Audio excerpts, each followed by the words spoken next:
हमारे लोगों को पता नहीं ये बात। आप लोगों की समस्या का समाधान क्यों नहीं हो रहा है?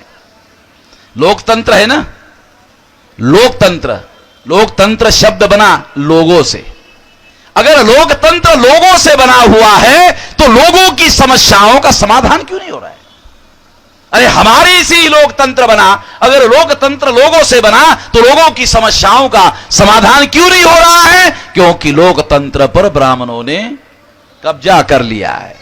अगर आप पुलिस चौकी में एफआईआर नोंद करने के लिए जाओ तो जो पुलिस चौकी का इंचार्ज है वो कांस्टेबल को बुलाता है। अगर ये शेड्यूल कास्ट का आदमी है, अगर शेड्यूल ट्राइब का आदमी है, ओबीसी का आदमी है, अगर वो पुलिस चौकी में एफआईआर दाखिल करने के लिए जाता है तो इंचार्ज कहता है कांस्टेबल को कि ये क्या कह रहा है ये बाद में सुनो, पहले 2 डंडे इसके पिछवाड़े पे लगाओ, 2 डंडे इसके पिछवाड़े पे लगाओ, उसके बाद सुनो। और अगर एफआईआर दाखिल करने की बात कहता है तो 2 डंडे और लगाओ। और एससी एसटी ओबीसी के अलावा यदि मुसलमान अगर एफआईआर दाखिल करने के लिए पुलिस चौकी में जाए, मुसलमान ये पुलिस चौकी में जाता नहीं है, उसको पहले से मालूम। अगर गया तो जाते ही उसको 4 डंडे लगा दिए जाते हैं और चौकी इंचार्ज कहता है उसको अंदर डालो। अंदर डालने के बाद में फिर कांस्टेबल चौकी इंचार्ज को पूछता है कौन से दफा में डाले, तो कोई अपराध तो किया नहीं, कौन से दफा में डाले? तो कहता है सरकारी कामों में दखल अंदाजी डालो, साले जमानत होगा तब देखा जाएगा, जमानत के बाद ही बाहर आएगा ना, जमानत के पहले तो आएगा नहीं। और जमानत मिलना इतना आसान तो है नहीं, कोर्ट में जाना होगा तब जाकर के जमानत होगी और वो मैजिस्ट्रेट देगा तो होगी। तो इस तरह से ये सारा देश भर में चल रहा है। उसका कारण ये है कि देश में ब्राह्मण राज स्थापित कर दिया गया है। ये हमारे लोगों को मालूम नहीं है, स्थापित हो गया है और इसलिए आपकी किसी भी समस्या का कोई समाधान नहीं हो रहा है। तो उसकी वजह दूसरी बात मैं आप लोगों को बताना चाहता हूं, संविधान के अनुसार इस देश में लोकतंत्र होना चाहिए था। लोकतंत्र होने के लिए जो बात मैं आपको उदाहरण के लिए समझाना चाहता हूं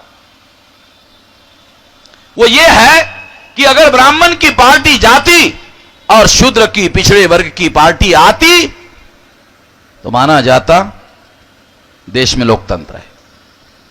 हमें इतराज नहीं है कि ब्राह्मण का प्रधानमंत्री बनता है, मगर ब्राह्मण का प्रधानमंत्री जाएगा तो उसके जगह कोई पिछड़े वर्ग का आदमी प्रधानमंत्री बनता है, तब माना जाता कि हां देश में लोकतंत्र है। इसलिए यह बात साथियों मैं समझा रहा हूं कि ब्राह्मण की पार्टी जाती तो शूद्र की पार्टी आती, पिछड़े वर्ग की पार्टी आती तो माना जाता देश में लोकतंत्र है, मगर देश का लोकतंत्र भी खत्म कर दिया गया है। हमारे बहुत सारे मित्र हैं, मैं जब ये माइक पर भाषण करता हूं, ये आप लोगों को पता नहीं है, ये देख रहे हो, ये रिकॉर्ड हो रहा है, ये देख रहे हो, ये सोशल मीडिया है। 38 देशों में लोग सुन रहे हैं मेरा भाषण, 38 देशों में, भारत छोड़कर 38 देशों के लोग जो है ये मेरा भाषण सुन रहे हैं, ये रिकॉर्ड चल रहा है। आप लोगों को पता नहीं है हमारे साथ सारा, क्योंकि लड़ाई लड़ना है तो हथियार तो घर में नहीं रखे जा सकते ना, लड़ाई लड़ने के लिए मैदान में उतरे हैं तो हथियारों के साथ ही चलना होगा। तो आधुनिक समय में लोकतंत्र का सबसे बड़ा हथियार है मीडिया, लोकतंत्र का सबसे बड़ा अधिकार हथियार है मीडिया। ये 38 देशों में लोग सुन रहे, तो ये हमारी आवाज पहुंच रही। तो बहुत सारे हमारे मित्र हैं, वो कहते हैं मिश्राम जी आपका भाषण हमने सुना, मगर आपको एक बात तो माननी होगी। मैंने कहा अरे कोई मानने लायक हो तो 2 मान लूंगा भाई, एक मानने की बात क्यों कह रहे हो? मानने लायक बात हो तो 2-4 मान लूंगा, आप ऐसा क्यों कह रहे हो कि हमारी एक बात तो माननी होगी? अरे बताओ क्या बात माननी होगी? तो कहते हैं कि इस देश में लोकतंत्र है, इस बात को आपको मानना होगा। मैंने कहा मैं तो नहीं मानता हूं कि देश में लोकतंत्र है। अगर आप कहते हो देश में लोकतंत्र है तो आपके पास इसका कोई सबूत होना चाहिए कि देश में लोकतंत्र है। आप बताइए क्या सबूत है। तो उन्होंने कहा संविधान है, संविधान के अनुसार हर 5 साल के बाद चुनाव होता है। आप इस बात को मानते हैं कि हर 5 साल बाद चुनाव होता है? मैंने कहा हर 5 साल बाद चुनाव होता है, इस बात को मैं तस्लीम करता हूं, स्वीकार करता हूं, मगर मुझे यह बताओ कि क्या आप ये मानते हैं कि चुनाव माने लोकतंत्र? क्या आप ये कहना चाहते हो कि चुनाव माने लोकतंत्र है? चुनाव माने लोकतंत्र कोई दुनिया का सूझबूझ वाला आदमी मानने के लिए तैयार नहीं है, मैं भी मानता नहीं हूं, क्योंकि चुनाव माने लोकतंत्र नहीं कहा जा सकता। और मैं इस बात को मानने के लिए बिल्कुल राजी नहीं हूं कि चुनाव माने लोकतंत्र। लोकतंत्र आया कैसे? लोकतंत्र आने के पहले दुनिया में राजाशाही हुआ करती थी, राजा का राज हुआ करता था। और राजा के राज में क्या होता था? लोकतंत्र समझाने के लिए राजतंत्र समझना होगा। राजतंत्र समझाने के लिए मैं आपको बात समझाता हूं। राजा के नियंत्रण में कानून बनाने का अधिकार होता था। वो अपने सारे राज्य के लिए अकेला ही कानून बनाता था। उस कानून पर अमल करने का काम अकेला ही करता था, अपने लोगों के सहायता से। फिर उसके बाद में न्यायपालिका का प्रमुख भी खुद ही होता था, राजा ही होता था। चीफ जस्टिस अपने राज्य का राजा ही प्रमुख होता था। और चौथा जो है, अपने राज्य के अंदर जो भी घटनाएं घटित होगी उसकी खबरें और इतिहास लिखवाने का काम भी राजा ही करवाता था। ये सारे प्रमुख अधिकार अकेले राजा के नियंत्रण में होते थे, राजाशाही में। इसलिए राजतंत्र में राजा एकाधिकारी होता था और एकाधिकार शाही वहां लागू होती थी। ये राजतंत्र होता था। लोकतंत्र क्या हुआ? इसके जाने के बाद लोकतंत्र आया और लोकतंत्र में राजा के पास जो कानून बनाने का अधिकार था वो लोकतंत्र में सांसदों और एमएलए के लोगों को मिल गया। हमारे देश में सांसद के पास कानून बनाने का अधिकार गया, विधायिका जो विधायक है उस विधायक के पास कानून बनाने का अधिकार गया। इसका मतलब है लोकतंत्र में लोगों के चुने हुए जो प्रतिनिधि है उन लोगों के पास कानून बनाने का अधिकार गया। यानी राजा का एक अधिकार जनता के इलेक्टेड रिप्रेजेंटेटिव को मिला। दूसरा, कानून बनाने के बाद ये जो कानून है बना लिया, बनाने के बाद लोकतंत्र का एक प्रमुख सिद्धांत है, सारे दुनिया में सिद्धांत माना जाता है, वो सिद्धांत ये है रूल ऑफ लॉ। मैं अमेरिका गया, यूरोप गया, ऑस्ट्रेलिया गया, न्यूजीलैंड गया, कनाडा गया और कई देशों में जाकर मैंने खास बात आपको बताता, आपको भी समझ में आएगा। मैं वहां गया तो जब हम लोग हमारे दोस्तों के गाड़ी में सड़कों पर चलते थे तो रेड लाइट आता था और रेड लाइट में गाड़ियां रुक जाती थी, तो हमारे कार्यकर्ता की साथी की भी गाड़ी रुक जाती थी। मैंने उनको कहा कि सामने से एक भी गाड़ी नहीं आ रही है तो तुम ये गाड़ी यहां क्यों रख रहे हो, चलो। कहा कि नहीं, हमारे देश में ऐसा नहीं किया जाए, जब तक ये रेड लाइट है तब तक नहीं जा सकते। मैंने कहा हमारे देश में तो रेड लाइट होने के बाद अगर सामने से गाड़ी है, अगर कोई नहीं आ रही है तो हमारा आदमी कहता है अरे नहीं आ रही, चलो भाई। कैप्टन साहब है कि नहीं हमारे देश में? और ऐसा जब हमारे लोग चलते हैं और कभी कभी पुलिस वाले पकड़ते हैं तो पकड़े जाने वाला आदमी पुलिस वालों को कहता है जानते हो किसका बेटा? पुलिस वाला बोलता नहीं, मेरा बाप कारपोरेटर है, मेरा बाप नगर पालिका का नगर सेवक है, कारपोरेटर है। तो पुलिस कहता है पहले बताना था ना, पहले नहीं बताया, जाओ। अमेरिका में प्रेसिडेंट बुश था, उसकी बेटी दारू पीकर गाड़ी चला रही थी। पुलिस के आदमी ने प्रेसिडेंट के बेटी को रोका, पकड़ा, जेल में डाल दिया। जज ने उसको 3 महीने तक जेल में भेज दिया और उसके बाद में ऑर्डर दिया कि इसको दारू छुड़ाने वाले सेंटर पर भेजा। उसका बाप देश का राष्ट्रपति बोला ही नहीं, कुछ भी नहीं बोला, क्योंकि अगर उसने कानून के विरोध में बोला होता तो दूसरे सारे विरोधी पार्टी के लोग सारे देश भर में हंगामा करते। तो लोकतंत्र में रूल ऑफ लॉ, कानून का राज, कानून का राज के लिए हमारे देश में उदाहरण के लिए संविधान के अनुसार आपको बताना चाहता हूं, यूनियन पब्लिक सर्विस कमीशन है और यूनियन पब्लिक सर्विस कमीशन के द्वारा आईएएस, आईपीएस, आईआरएस अधिकारियों की परीक्षा होती है।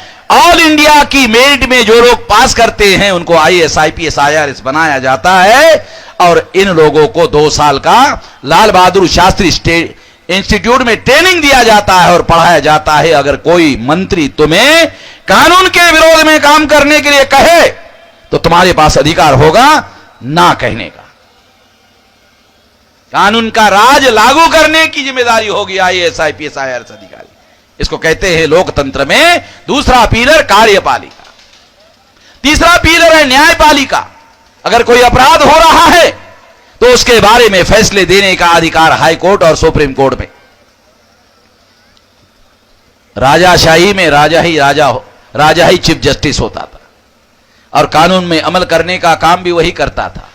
उसी तरह से चौथा अधिकार लोकतंत्र में मीडिया जो खबरें लिखता है और उन खबरों के आधार पर इतिहास लिखा जाता है, ये 4 सत्ताएं अकेले राजा के नियंत्रण में होती थी। राजाशाही में सत्ता का विभाजन हुआ और सत्ता के विभाजन पर लोकतंत्र खड़ा है। लोकतंत्र 4 हिस्सों में सत्ता को बांटा गया। कानून बनाने का अधिकार अलग लोगों के पास होगा, कानून पर अमल करने का अधिकार अलग लोगों के पास होगा और विवाद पर फैसले देने का अधिकार जुडिशरी के पास होगा और जनता को जगाने का पावर जो है, अधिकार जो है, मीडिया के पास होगा। जो राजाशाही में 4 सत्ताएं होती थी, अकेले राजाशाही के अंदर राजा के पास होती थी, चारों सत्ताओं को 4 सत्ता में विभाजित कर दिया गया और उसके 4 पिलर बनाए और 4 पिलर बनाकर यह सत्ता का विभाजन लोकतंत्र में लागू कर दिया गया सारे दुनिया में। भारत में क्या हुआ, यह तो लोकतंत्र का सिद्धांत मैंने समझाया। भारत में व्यवहार में हुआ क्या? 2009 में चुनाव हुआ, 375 सीटों पर ब्राह्मणों के पार्टी ने कब्जा किया। आउट ऑफ 543 366 सीटें चाहिए संसद में कोई भी कानून बनाने के लिए, उनका 375 सीटों पर कब्जा हो गया। चुनाव आयोग के आंकड़े देख लेना। 2014 में चुनाव हुआ, 411 सीटों पर ब्राह्मणों के पार्टी ने कब्जा कर दिया। कानून बनाने वाली संस्थाओं पर ब्राह्मणों का कब्जा हो गया। कार्यपालिका में शरद यादव के घर में गया, शरद यादव जी ने मुझे कहा कि ये कागज ले लो। मैंने कहा क्या है शरद जी? कहा कि मैंने मंत्री को सवाल पूछा था कि हमारे बैकवर्ड क्लास के कितने लोग हैं, आईएएस, आईपीएस, आईआरएस। मैंने कहा क्या कहा? कहा तो उन्होंने कहा कि कागज ले लो, पढ़ लो, तुम भी पढ़े लिखे हो। मैंने उसको पढ़ा तो पता चला 79.2% प्रथम श्रेणी के अधिकारी ब्राह्मण और तत्सम ऊंचे जाति के लोगों का कब्जा और बैकवर्ड क्लासेस के कितने? 5.4%। बैकवर्ड क्लास की संख्या कितनी? 52। बैकवर्ड क्लास को रिजर्वेशन कितना? 27%।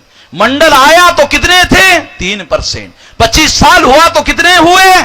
5.4%। 25 साल में कितना अमल हुआ? 2.4%। हो गया कब्जा कार्यपालिका में भी ब्राह्मणों का। न्यायपालिका, चीफ जस्टिस ऑफ इंडिया दीपक मिश्रा, भारत का चीफ जस्टिस ऑफ इंडिया दीपक मिश्रा, आज के तारीख कई राज्यों के चीफ जस्टिस ब्राह्मण अंतस्सम ऊंचे जाति के लोग। 97% कब्जा ब्राह्मण अंतस्सम ऊंचे जाति के लोगों का। मीडिया, चौथा पिलर मीडिया। दिल्ली में योगेंद्र यादव ने सर्वे किया, सर्वे में पता चला 97% ब्राह्मण, क्षत्रिय, वैश्य लोगों के पत्रकार। 4 प्रकार का मीडिया है। इलेक्ट्रॉनिक मीडिया पर ब्राह्मण बनिया का कब्जा, प्रिंट मीडिया में अखबार और किताबें छापने पर कब्जा, ट्रेडिशनल मीडिया मुरारी बापू, आसाराम बापू, डोंगरे महाराज, ओझा महाराज, पाजा महाराज, राजा महाराज, एनी अदर महाराज, बचा खुचा महाराज, सारा का सारा कब्जा।